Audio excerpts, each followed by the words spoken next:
애들이 공부를 잘하길 원하잖아요. 부모님들 입장에서는 우리 애가 좀 알아서 공부를 했으면 좋겠는데 문제는 공부를 알아서 안 해.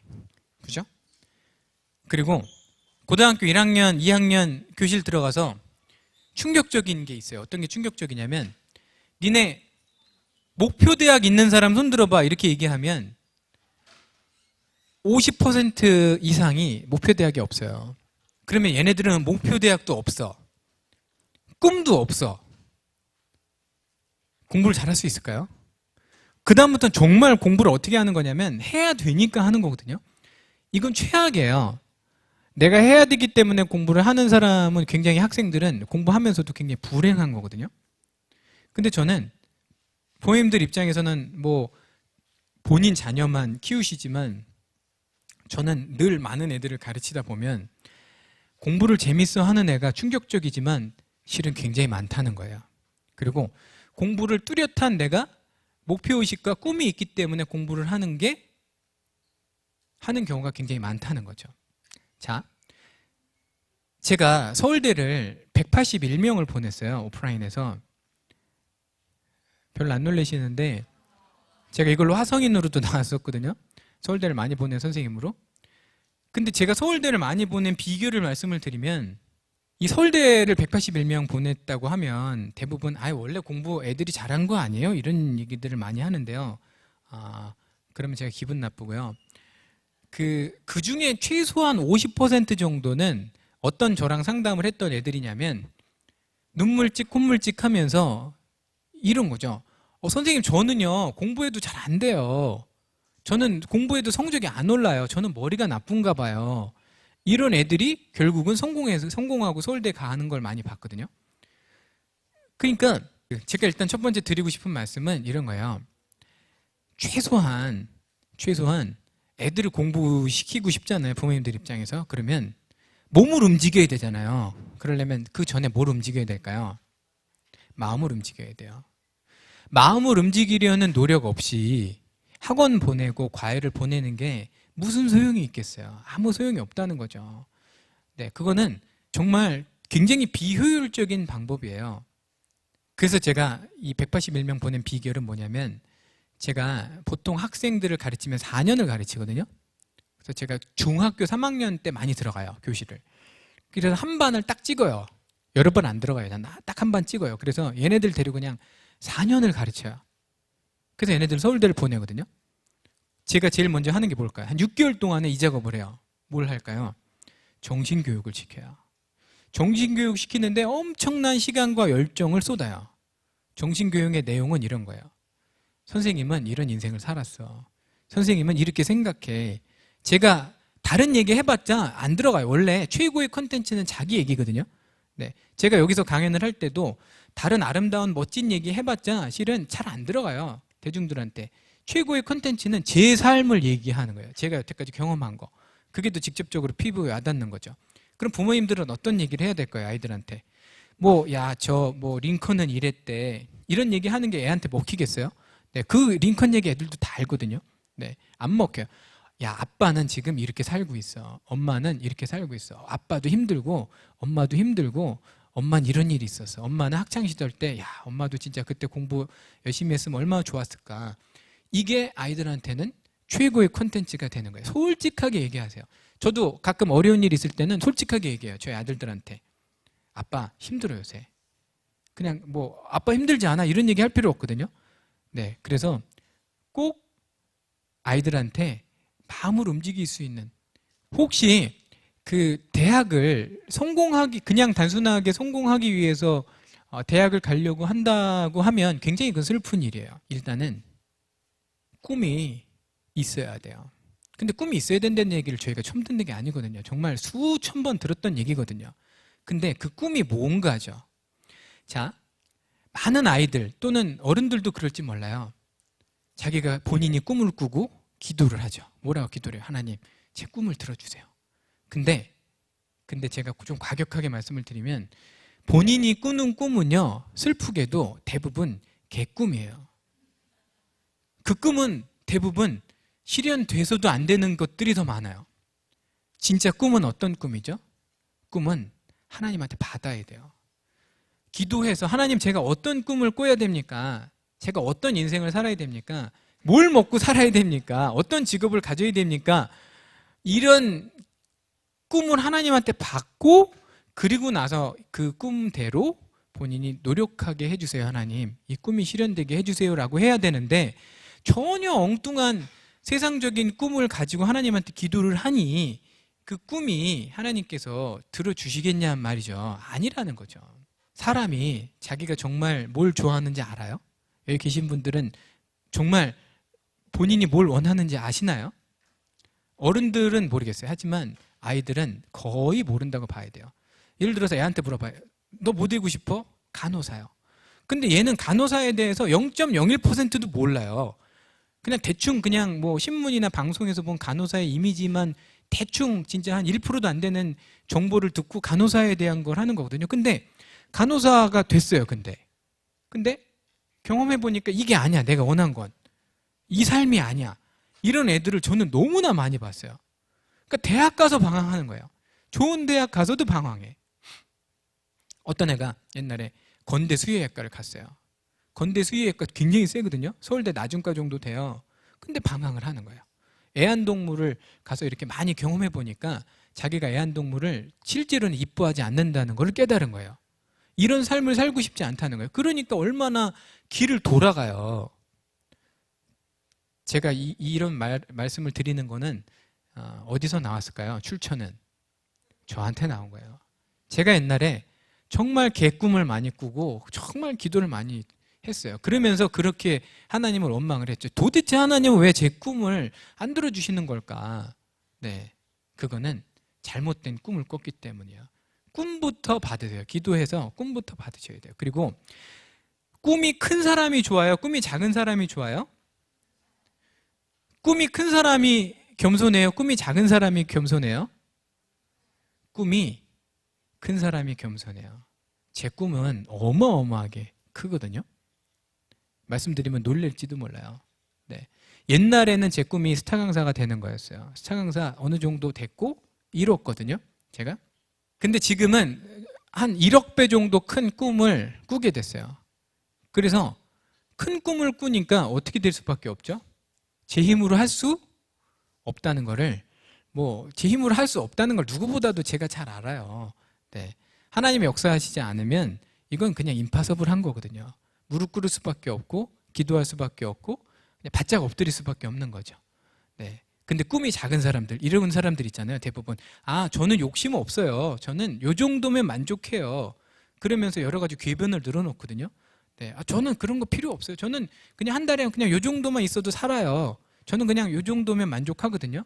근데 그들의 삶은 그런 거예요. 굉장히 그 인본주의적인 사고방식이고 결국은 하나님 필요 없다는 거예요. 내가 할 수 있다는 거죠. 네. 굉장히 사탄이 이 사람을 조종하고 있어요. 그래서 꿈이 큰 사람이면 꿈이 크면 클수록 하나님한테 무릎 꿇게 돼 있어요. 그리고 하나님한테 사로잡힌 삶을 살 수밖에 없어요. 그런 삶을 살게 아이들한테 자꾸 큰 꿈을 꿀 수 있도록 하나님한테 큰 꿈을 받을 수 있도록 성경에도 보면 입을 어떻게 벌리라고 돼 있죠? 그렇죠. 크게 벌리라고 돼 있어요. 입을 크게 벌리는 사람한테 그죠? 네, 많은 걸 채워주시게 돼 있어요. 그 다큐멘터리 보면 어미새가 새끼 새한테 주는 거 보셨죠? 여러 가지 새끼 중에서 어느 새한테 가장 먼저 줘요, 먹이를. 입을 크게 벌린 새한테, 새끼한테 가장 먼저 먹이를 주거든요. 자, 저는 너무너무 제가 중요하게 생각하는 거예요. 말이 씨가 된다는 말 들어보셨어요? 당연히 들어보셨겠죠? 믿으세요? 실천하세요? 그럼 제가 이렇게 물어볼게요. 최근 5년 동안 부정적인 말을 입 밖에 내보신 적 없으시죠? 여기서 실은 아멘이 나와야 돼요. 저는 제가 자랑하는 거 아니에요? 저는 최근 10년 동안에 네거티브한 말을, 부정적인 말을 단 한 번도 입 밖에 내본 적이 없어요. 왜냐하면 저는 말이 씨가 된다는 말을 99.9% 믿는 게 아니라 100% 믿거든요. 성경에도 보면 너무나 많은 대목에 이런 말이 나오잖아요. 그죠? 가나안 땅 들어가기 전에 정탐꾼들이 부정적인 얘기를 했던 정탐꾼들이 있죠. 하나님이 진노하셨어요. 그리고 나서 뭐라고 얘기하셨어요? 내 귀에 들린 대로 내가 행하리니, 이렇게 말씀하셨어요. 자, 어떤 상황이 와도 부정적인 말을 입 밖으로 내시면 안 돼요. 생각하는 것까지는 허용이 될지는 모르지만 입 밖으로 내면 안 돼요. 그 이유는 여러 가지, 뭐 하나님께서도 그렇게 말씀하셨고, 제가 이걸로 카이스트에서 논문을 쓰려고 했다가 못 썼어요. 바빠서. 네. 그지만 제가 이따가 원리도 설명해 드릴 거예요. 왜 정말 이게 실제로 적이 되는지. 그래서 저는 제 꿈에 대해서도 늘 사람들한테 얘기하면서 다녀요. 왜냐면 이게 시련의 힘이 있기 때문에. 입 밖으로 나오는 순간에, 제가 방송에서도 이거 해가지고 막 어디 뭐 1등하고 그랬거든요. 어디 경연해서 이런 것도.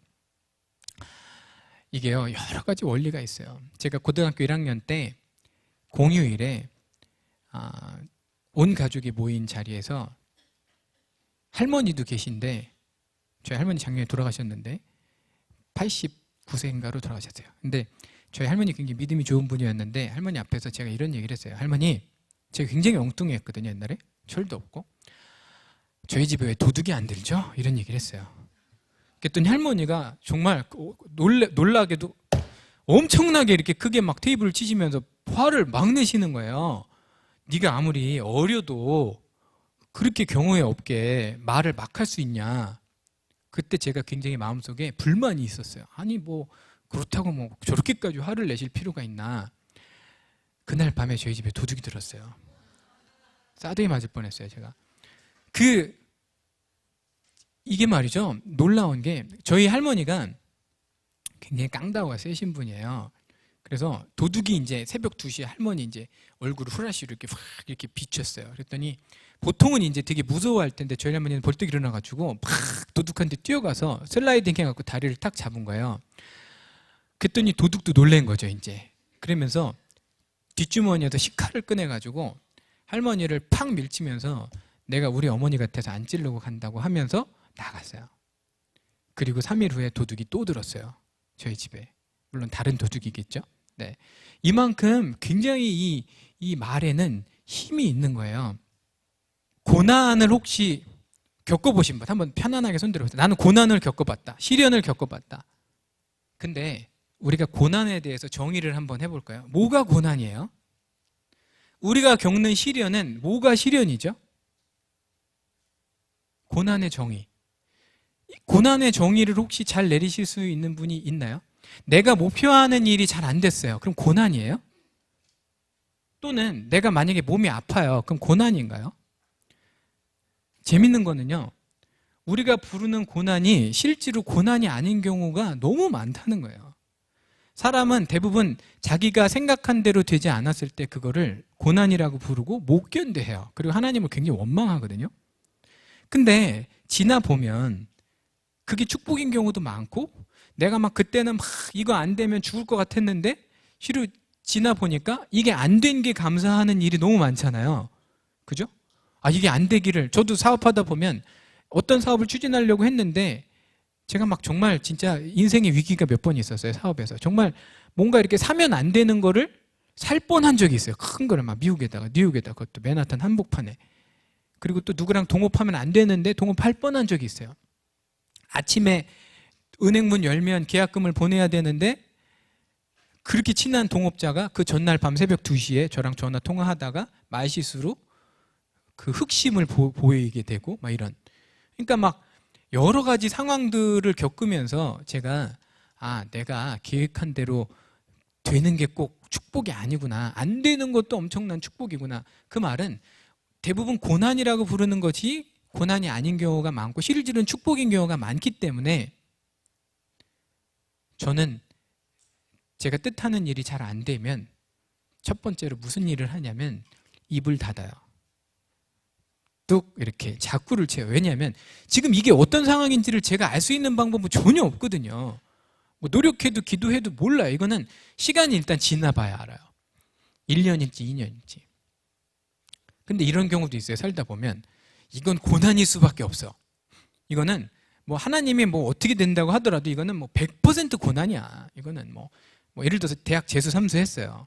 뭐 이거 고난이야. 또는 임신을 했는데 와이프가 유산을 했어. 이거는 뭐 고난이지. 이건 100%야. 이거는 뭐 축복일 수가 없어. 저희 와이프가 3번 유산했거든요. 네. 근데 지나고 나서 여기서 얘기하기는 좀 그렇지만 이걸 고난이라고 생각하지 않아요. 실은 제가 아들이 둘인데 둘 다 평균 한 명당 2달씩 입원해서 애를 낳거든요. 뭐 계속 하혈을 퐁퐁 하니까 그럼 이 고난인가요? 모르잖아요. 지금 저희는 이게 어떤 상황인지 실은 몰라요. 그런 상황에서는 가장 좋은 거는 고통스럽지만 입을 닫고 네거티브한 말 하지 말고, 왜냐면 하나님이 지금 축복해 주시려고 하는 건데 불만을 하니까 그러면 받을 축복을 못 받을 가능성이 높잖아요. 하나님한테. 그럴 때는 묵묵히 기도하고 기다리는 거죠. 자, 아까 제가 말씀드린 거 나오네요. 민수기 14장 28절이에요. 너희 말이 내 귀에 들린 대로 내가 너희에게 행하리니. 네. 자, 어떤 학생이 있어요. 근데 이 학생이 공부도 안 해. 그리고 뭐 실력도 개뿔이 없어. 그리고 뭐 하여튼 근데 갑자기 얘가 연대를 가겠다는 거예요. 네, 왜 제가 갑자기 저렇게 됐는지 모르겠지만 연대를 가겠대요. 실력은 한참 밑이에요. 택도 없어요. 근데 이제 얘가 이 주위에 있는 얘가 이제 연대 가겠다는 애예요. 근데 주위에 이제 뭐 지금 그림 보니까 둘레 여섯 8명이에요. 뭐 8명이든 10명이든 주위를 감싸고 있는 엄마, 아빠, 뭐 학교 선생님, 뭐 자기 친한 친구, 뭐 학원 선생님한테 자꾸 말로 얘기를 하는 거예요. 매일. 선생님, 전 연대 갈 거예요. 연대 무슨 과 갈 거예요. 또 야, 친구야, 나 연대 경제학과 갈 거야. 열심히 해서. 그죠? 그러면 저는 연대 본인이 희망하는 과를 갈 확률이 굉장히 높아진다고 생각해요. 왜냐하면 실은 제가 이걸로 이 논문을 쓰려고 했던 건데 얘가 말이죠. 연대 가겠다는 결심을 했어요. 근데 이 결심이, 사람의 결심이 꾸준히 이 레벨을 유지하지 못해요. 그리고 결심이 조금씩 대부분 내려가죠. 그죠? 내려가요. 인간의 한계가 내려가요. 근데 그럼에도 불구하고 얘가 말하는 습관을 잡아가지고 연대 가겠다는 말은 계속하고 다녀요. 그러면 얘가 결심이 흔들렸을 때 어떤 일이 벌어지냐면 갑자기 이제 이런 얘기를 하는 거죠. 학교 선생님이 야, 너 연대 가겠다며. 너 연대 무슨 꿈이 있잖아. 그러면 얘가 갑자기 그런 거죠. 맞아. 나는 그런 꿈이 있었지. 그런 목표가 있었지. 그리고 또 세월이 지나요. 그러다가 또 이제 막 이렇게 막 방황하고 좌절할 때 친구가 너 연대 간다며. 너 이렇게 하면 안 되잖아. 저도 그렇거든요. 제가 꿈을 저는 늘 얘기하고 다녀요. 그러면 사람들이 저를 소개할 때 이렇게 소개해요. 이 사람은요, 이런 큰 꿈이 있는 사람이에요. 이 사람은 대단한 사람이에요. 이렇게 얘기를 한단 말이죠. 그럼 제가 그 열정을 유지할 수 있는 길이 열려요. 그리고 유지가 돼요. 그래서 처음에는 이렇게 말을 하잖아요. 그러면 반드시 시간이 지나면 다시 이렇게 작용해서 자기한테 그 레벨을 유지시켜준다는 거죠. 그러니까 그냥 여기 있는 학생들도 일단은 목표 대학을 무조건 높게 잡아요. 낮게 잡을 필요 없어요. 낮게 잡으면 그거보다 더 못 가, 보통. 그 대학 가는 경우를 못 봤어요. 보통 못 가. 그러니까 일단 서울대학으로 잡고, 그리고 한 칸, 두 칸 밑에 가겠다 이런 전략을 세워야지. 내가 현실에 맞겠다 그러면 이 나라를 떠나야 될지도 몰라요, 지금. 네, 국내에 갈 데가 없어요, 지금. 네. 자, 이제 목적, 꿈까지 얘기를 했어요. 근데, 많은 학생들이 꿈하고 목표까지는 있어요. 근데 꿈하고 목표만 있는 학생들은 대부분 가다가 꼬꾸라지는 경우가 많아요. 지치고 꼬꾸라지고 조금만 시련이 나오면 나가 떨어지는 경우가 굉장히 많아요. 그러면 뭐가 있어야 될까요? 정답이 써 있어요. 목적이 있어야 돼요. 목적. 대학이 꿈이고 대학이 목표인 사람, 무슨 일이 벌어질까요? 원하는 대학을 갔어요. 그럼 갑자기 뭘 잃어버리죠? 꿈과 목표가 없어졌어요. 그리고 나서 방황하고, 그리고 나서 이상하게 빠지는 애들 제가 되게 많이 봤거든요. 의대 법대를 갔는데 인생이 망가진 애들 제가 되게 많이 봤어요. 네, 나중에 뭐 사법고시도 떨어지고 없어졌어요. 얘 뭐하니? 몰라요. 뭐 그래요. 절대로 꿈과 목표만 가지고 우리는 살아갈 수가 없어요. 그리고 그렇게 살아가기에는 세상이 너무 힘들어요. 그러면 우리는 목적이 있어야 돼. 인생의 목적. 우리 인생의 목적. 뭐죠? 왜 태어났어요? 왜 공부를 하죠? 왜 돈을 벌고 왜 아침부터 밤까지 일을 해요? 왜 좋은 대학을 가야 되죠? 우리의 목적은 뭐예요? 하나님의 영광을 위해서 우리가 태어났고 살아가고 돈을 벌고 그죠? 비즈니스를 하고 간호학과를 가고 이런 거죠.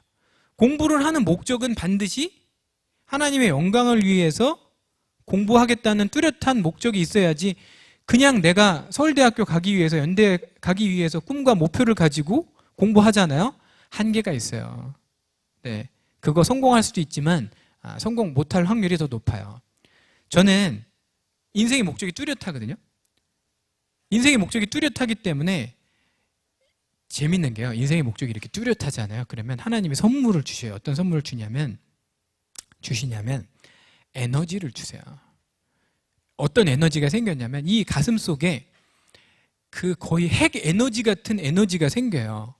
그러니까 너무 세상이 힘들고 앞에 보이는 것도 없고 정말 되는 일도 없는데 이 열정만은 내가 어찌할 수가 없는 거죠.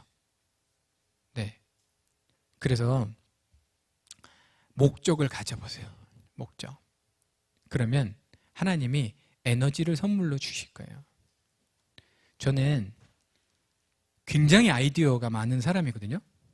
IQ도 높아요. 근데 자랑하려고 하는 거 아니에요?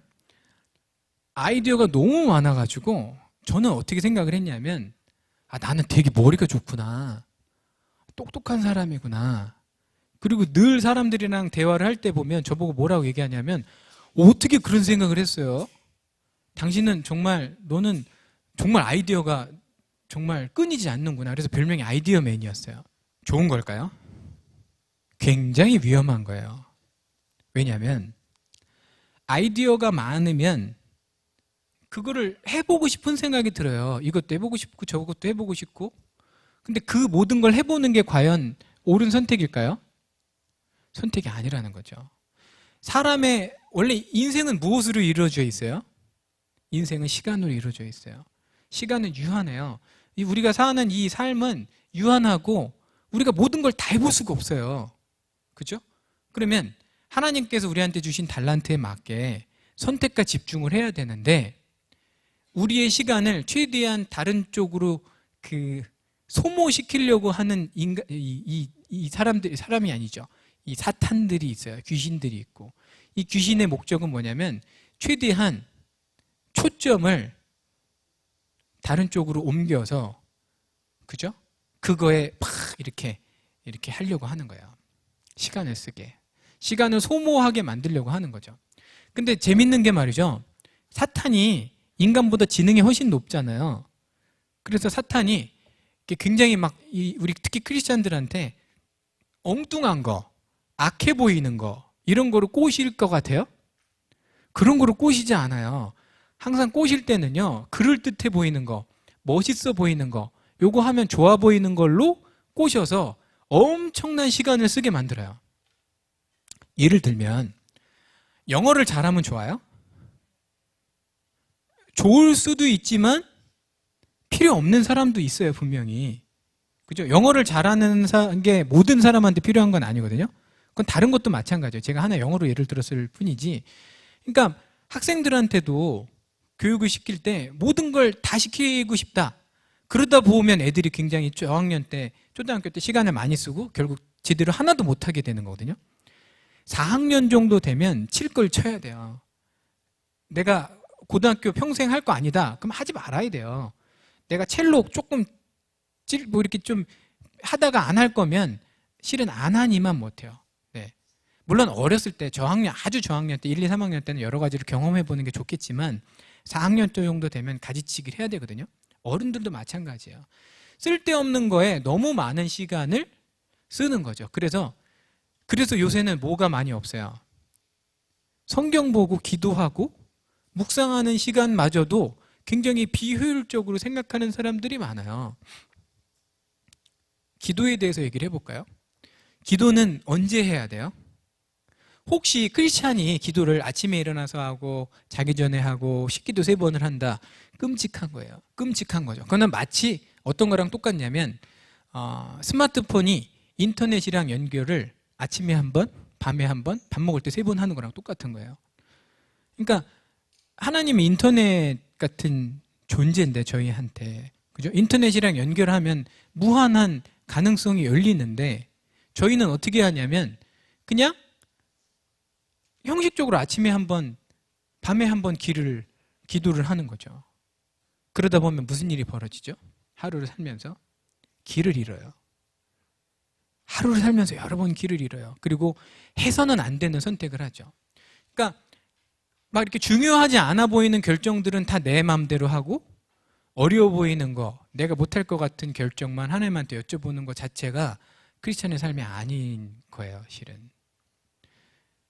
어른들 운전하면서 스마트폰 내비 많이 찍어보셨을 텐데 스마트폰 내비를 2시간에 한 번씩, 그죠? 킨다고 생각해 보세요. 그 사이에 굉장히 많은 길과 시간을 소모하고 헤매죠. 물론 2시간 후에 다시 스마트폰 내비를 키면 스마트폰 내비가 다시 잡죠. 길을 잡고 최적의 경로를 제안하지만 그 사이에 우리는 뭘 했어요? 이미 길을 헤맸어요. 우리한테 가장 중요한 시간을 썼다는 거죠. 저는 만약에 돈을 주고 시간을 살 수 있다면 주저하지 않고 비싸지 않다면 시간을 사겠어요. 그 정도로 저는 시간을 굉장히 중요하게 생각하는 사람인데, 기도는 어떻게 해야 돼요? 늘 해야 돼요. 늘. 그리고 아주 사소해 보이는 것도 하나님한테 여쭤보고 하는 게 맞아요. 저는 잘할까요, 그러면? 어떻게 생각하세요? 저는 잘할까요? 제 카톡 메시지가 뭐냐면요. 카톡 메시지, 상태 메시지가 하나님 어떻게 할까요?예요. 하나님 어떻게 할까요? 그럼 제가 그걸 왜 써놨을까요? 까먹으니까. 저도 맨날 뜨악해요. 맨날 저도 회사에서 결정을 제가 이제 맨날 한단 말이에요. 제가 대표니까. 그래, 뭐 이거 이렇게, 뭐 결제 올라오면 그래, 이렇게 저렇게 뭐 이렇게 한단 말이죠. 그리고 제가 바로 회개해요. 하나님, 잘못했어요. 네, 제가 또 제 마음대로 결정을 했네요. 어떻게 해야 돼요? 항상 회의를 할 때도 상대방이 물어보죠. 이거 대표님 이거 어떻게 해요? 이렇게 물어보면 마음속으로 물어봐요. 하나님 어떻게 할까요? 어떻게 하죠 이거? 해야 돼요? 말아야 돼요? 아주 사소한 것도 하나님이랑 이 네트워크가 끊기면 안 돼요, 인간은. 왜냐하면 저희는 하나님이랑 연결되지 않으면 평안을 느끼지 못하도록 지음을 받았어요. 근데 우리가 막 끊어버려. 왜냐하면 교만하니까. 저 이거 제 맘대로 할 거예요. 네. 사람이 선해요, 악해요? 사람이 선해요, 악해요? 네, 사람 굉장히 악해요. 어쩔 수가 없어요. 왜냐하면 악하게 태어났어요. 네, 저희가 죄를 많이 져서 죄인이 아니거든요. 아시죠? 죄인이니까 죄를 많이 짓는 거예요. 그죠? 이런 거에 대해서 아마 이렇게 큰 거부 반응 없이 아마 이해하실 수 있을 거예요. 그러니까 하나님하고의 연결이 끊기는 게 두려운 거지, 세상 일이 잘 안 되고 목표하는 일이 안 되는 게 두려운 게 없어요. 여러분들이 만약에 믿음이 있다면, 그리고 정말 기도하면 하나님이 들어주신다는 걸 믿는다면 뭐가 두려워요? 세상에 두려움이 있을 수 있나요? 두려움은 죄예요. 두려움이 있다는 것 자체가 믿음이 없다는 거잖아요. 네, 두려움은 죄라고 하나님이 분명히 말씀하셨어요. 자, 이제 거의 마지막인 것 같아요. 세상을 살다 보면 학생들도 그렇고 어른들도 그렇고 힘든 일을 많이 겪어요. 저도 많이 겪거든요. 정말 진짜 제가 사업하면서 벽에다 머리를 300번 정도 찐 것 같아요. 네, 힘들어가서. 겉으로 볼 때 되게 크거든요. 제가 인터넷 사업 하는 거랑 오프라인 운영하는 거랑 직원이 한 7, 80명 돼요. 매달 7, 80명 월급을 줘야 돼요. 네, 모든 일이 잘 되면 얼마나 좋겠어요. 하지만 뜻하는 대로 되지 않은 일도 굉장히 많거든요. 네. 근데 하나님께서 저희한테 뭐라고 요구하셨냐면 세상에 소금이 되라고 하셨잖아요. 그죠? 근데 소금의 역할이 뭐냐면 음식이 뿌려져서 음식이랑 버무려지고 결국 녹아야 돼요. 저의 역할은 뭐냐면, 저희 크리스찬들의 역할은 이 세상 속에서 잘 견뎌야 돼요. 견디는 게 저희의 미션이거든요. 임무고. 네. 근데 자꾸 힘들다고 소금통에 들어가려고 하면 안 돼요. 혹시 힘들면 이런 생각이 들지도 모르겠어요. 아, 나 그냥 다 포기하고 어디 저 시골에 가서 그냥 농사나 질까? 농사 지면 편할까요? 네, 후회할지도 몰라요. 아, 나 그때가 좋았어. 차라리 농사 훨씬 힘들지도 몰라요. 저희가 자꾸 피하려고 하면요, 갈 데가 없어요. 네, 소금이 소금통에 들어가려고 하면 실은 저희는 쓸모없는 존재가 될 수도 있는 거거든요. 그래서 여러분들한테 이제 그 소금통에 들어가지 말아라, 이런 말씀을 드리고 싶어요. 제가 수학 선생님이니까 경우의 수 얘기 하나만 하고 그만할게요. 저희가 인간적인 생각은 그냥 실은 버리는 게 좋은 것 같아요. 저희가 주사위를 던지면 어떻게 생각하죠? 경우의 수가 몇 가지가 있다고 생각을 해요? 6가지가 있다고 생각하죠? 분명히 주사위를 던지면 1 나오거나 2 나오거나 3 나오거나 4 나오거나 5 나오거나 6 나온다고 생각을 해요. 그런데 하나님을 믿는 사람한테는 7도 나오고요, 8도 나오고요, 9도 나와요. 네, 하나님이 굉장히 신비하고 놀라우신 분이에요. 세상에 없는 경우의 수를 만드시는 분이에요. 그래서 어떤 경우든지 기도하면 이루어진다는 것을 믿으셔야 돼요. 믿으시면 실은 끝나는 거예요. 혹시 크리스찬, 여기 제가 여쭤보진 않을게요. 술과 담배를 통해서 많은 사람들이 스트레스를 풀어요. 근데 이렇게 스트레스를 푸는 부모 밑에서 자란 아이들이 뭘 배우냐면 어떤 도구를 이용해서 스트레스를 푸는 거를 애들이 배우거든요. 그러니까 그냥 혼자서 해결이 안 되는 거죠, 이게. 그러니까 실은 스트레스라는 거는 크리스찬은 스트레스를 어떻게 풀어요? 저는 스트레스가 오면 스트레스가 없어지게 해달라는 기도를 해요. 근데 진짜 스트레스가 없어지거든요. 제가 옛날에 술, 담배를 했던 적이 있었어요. 어두웠던 시절에. 근데 그때는 제가 술, 담배를 해야만이 스트레스를 풀 수 있다고 생각했고, 하나님이 그걸 못하게 하셨을 때 제가 극렬한 저항을 했었어요, 옛날에. 그리고 굉장히 이제 그 거부 반응도 들었었고. 그러니까 결국 그런 것들로 스트레스를 해결할 수 없어요. 해결할 수 없고, 담배를 피는 사람들을 잘 보면 굉장히 그 만족해하는 모습들을 보는데, 하나님께서는 하나님 외에 다른 걸로 스트레스 해소가 되는 걸 원하시지 않아요. 그러니까 다른 걸로 위로받는 거를 하나님께서 원하시지 않아요. 다른 걸로. 하나님은 하나님으로만 위로받는 거를 원하시는 분이에요. 그래서 그렇게 해야만 아이들이 스트레스를 견딜 수 있어요. 아이들도.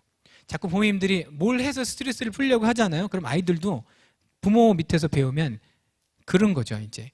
뭘 해야만 스트레스를 풀 수 있구나. 뭐 게임이나 뭐나 기타 등등을 해서만 내가 스트레스를 풀어야 되겠다, 이렇게 생각을 해요.